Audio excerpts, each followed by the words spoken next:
Hello friends, एक बार फिर से आपका बहुत बहुत स्वागत है हमारे यूट्यूब चैनल एग्री सार विद वीसी पर। तो इससे पहले फ्रेंड्स मैं आप लोगों को फार्म मैनेजमेंट का 2024 के पेपर का सलूशन करवा चुका हूं और अभी 2023 के पेपर का सलूशन करवाने वाला हूं, क्योंकि फ्रेंड्स इस सब्जेक्ट में बैक लगने की बहुत ज़्यादा संभावना रहती है। तो आप पुराने पेपर्स को अच्छे से देख के जाइएगा। तो चलिए फ्रेंड्स स्टार्ट करते हैं वीडियो को।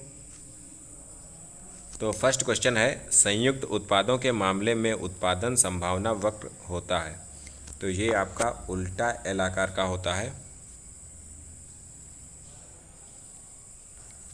पूरक उद्यमों के लिए एमआरपीएस है। तो एमआरपीएस जो है पूरक उद्यमों के लिए 0 के बराबर है। काब डगलस उत्पादन फंक्शन में उत्पादन की लोच का योग परिणाम होता है। तो ये होता है पैमाने की बचतें।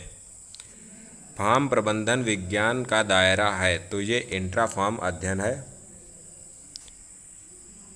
तुलनात्मक सिद्धांत किसानों को उनके उत्पादन के संबंध में उद्यमों के चयन में निर्देशित करता है जिनके पास बहुत बड़ा डैश होता है। तो जिनके पास बहुत बड़ा सापेक्ष लाभ होता है।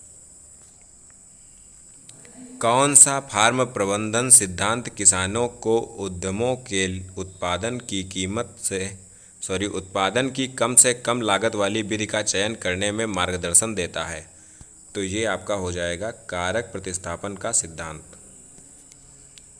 क्वेश्चन नंबर 7, डैश प्रकार की खेती में अधिक जोखिम शामिल है। तो ये आपकी स्पेशलाइज्ड फार्मिंग में अधिक जोखिम शामिल होता है। राजकीय खेती में किसका स्वामित्व होता है? राजकीय खेती में सरकार का स्वामित्व होता है। निम्नलिखित में से कौन सा खेती का व्यापक लागत का प्रतिनिधित्व करता है? तो कॉस्ट सी जो है आपका लागत सी खेती की व्यापक लागत का प्रतिनिधित्व करता है। एक कृषि योजना कैसी होनी चाहिए? तो कृषि योजना जो है फ्लेक्सिबल होनी चाहिए। जब नई फसल की एक किस्म पेश की जाती है तब आंशिक बजटिंग की जाती है। ऑप्शन नंबर बी सही हो जाएगा। जब एमसी वक्र एसी वक्र को काटता है तो एसी वक्र क्या होता है? तो एसी वक्र जो है न्यूनतम होता है। फसल खेती और दूध उत्पादन डैश उद्यमों के उदाहरण हैं। तो ये पूरक उद्यमों के उदाहरण हैं। प्रति हेक्टेयर की गणना की गई लागत कहलाती है। तो ये खेती की लागत कहलाती है। जब लागत की गणना प्रति क्विंटल के आधार पर की जाती है तो इसे कहा जाता है, इसे उत्पादन की लागत कहा जाता है। पैमाने की अर्थव्यवस्थाओं का अर्थ है। तो पैमाने की अर्थव्यवस्थाओं का अर्थ होता है उत्पादन की लागत में कमी। औसत लागत है। औसत लागत होती है कुल लागत बटे आउटपुट, टोटल कॉस्ट अपान आउटपुट। उर्वरकों पर व्यय किस लागत के अंतर्गत आता है? तो ये परिवर्तनीय लागत के अंतर्गत उर्वरकों पर व्यय आता है। किसी भी उद्यम की अवसर लागत किसके द्वारा निर्धारित की जाती है? तो ये अगले सर्वोत्तम विकल्प का मूल्य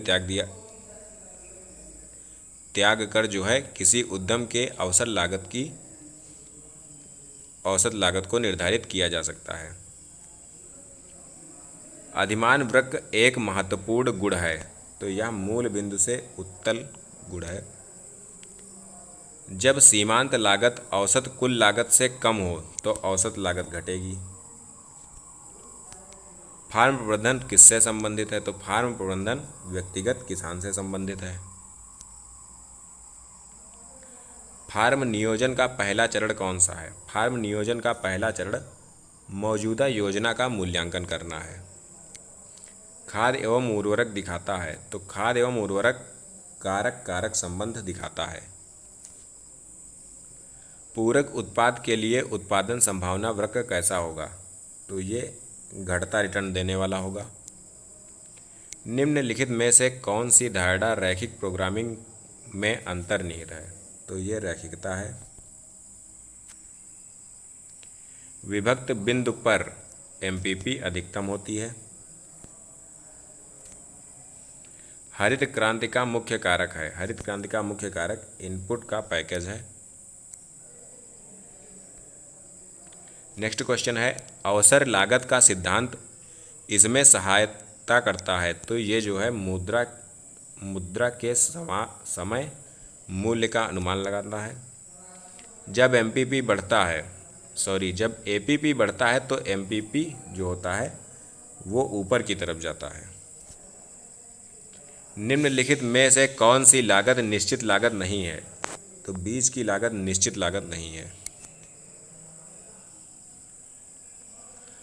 जब आइसोक्वेंट रैखिक होते हैं तो संसाधन क्या होते हैं? तो संसाधन पूर्ण विकल्पित होते हैं। उत्पादन फलन के प्रथम चरण में उत्पादन की लोच क्या होगी? तो ये 1 इकाई से अधिक होगी। पारिवारिक और किराए का श्रम किसके उदाहरण हैं? तो ये पूर्ण विकल्प के उदाहरण हैं। किसी उत्पादन कार्यक्रम में सम लाभ बिंदु पर किसान को कैसा लाभ मिलता है? तो किसान को सम लाभ बिंदु पर 0 लाभ मिलता है। निम्नलिखित में से कौन सा उत्पादन अतार्किक क्षेत्र है? तो ये जो है 1 और 3 जोन का जो होता है वो अतार्किक क्षेत्र है। उत्पादन की लोच 0 होती है जब एमपीपी 0 होता है। उत्पादन संभावना वक्र मूल बिंदु की ओर अवतल होता है जब उत्पादन स्थानापन्न होते हैं। तो जब उत्पादन स्थानापन्न होते हैं तब घटती दर से उत्पादन संभावना वक्र मूल बिंदु की ओर अवतल होता है। निम्नलिखित में से कौन सा कथन MC > ATC के बारे में सत्य है? तो इसमें जो है ATC बढ़ रहा है।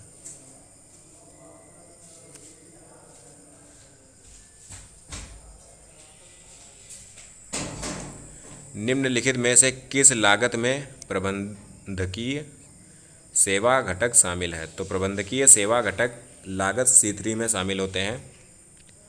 दीर्घकालीन औसत लागत वक्र जो होता है ये सभी अकाल्पिक औसत परिवर्तनीय लागत वक्रों के न्यूनतम बिंदुओं से होकर गुजरता है। ऑप्शन नंबर बी सही हो जाएगा इसका।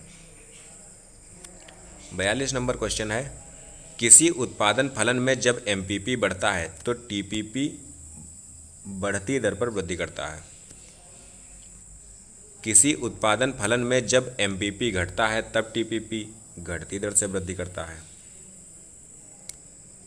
एक उत्पादन फंक्शन में जब MPP is greater than MPP होता है। यहाँ पर क्वेश्चन जो है हिंदी में गलत टाइप हो गया है।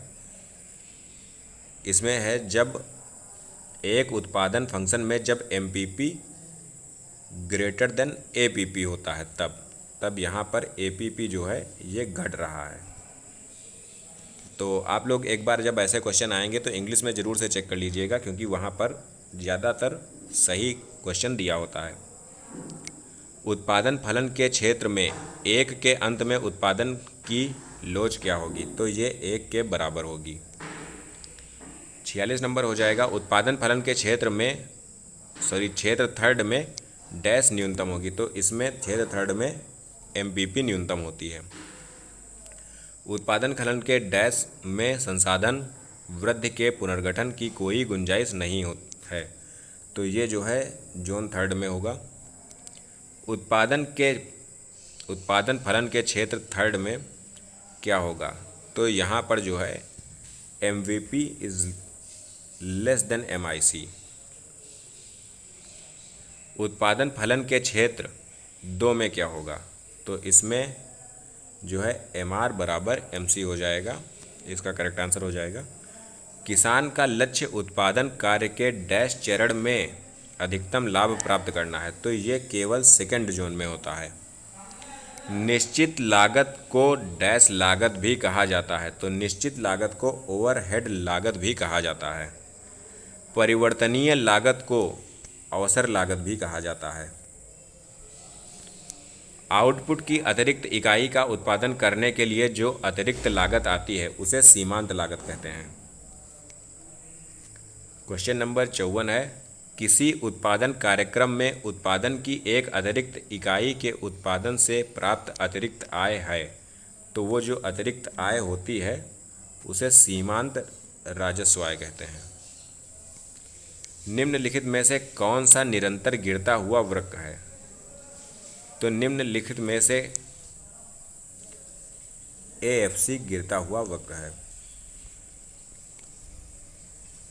आइसोक्वेंट को इस नाम से भी जाना जाता है। तो आइसोक्वेंट जो होता है उसे उत्पाद उदासीनता वक्र के नाम से भी जाना जाता है।